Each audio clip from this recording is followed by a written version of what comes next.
Welcome back. Like I said, we were going to look at the next field kind of the editing. Today we're looking at the flash fill. So without wasting time, let's have more data here to work with. This to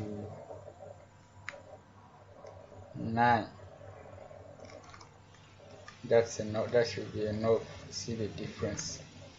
So we'll now type our address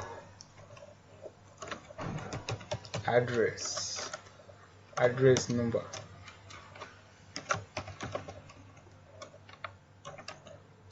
Address number. We hit enter key.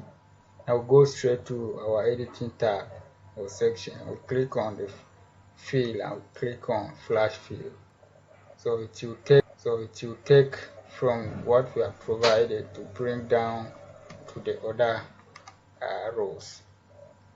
So the same way you can enter our 0, our 1, and hit enter.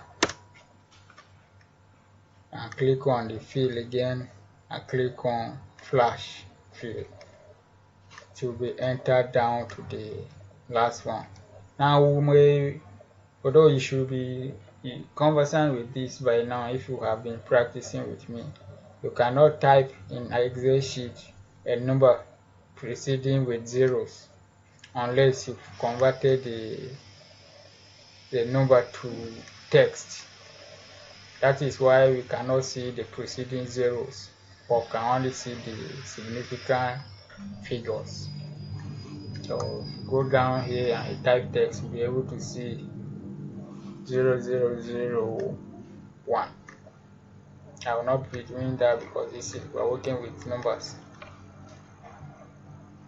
So in the next lesson, we will look at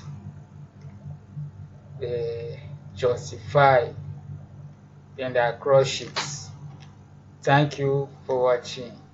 Have a good time. If in case you are confused, you can comment in the comment box so that I will reply accordingly. Best wishes.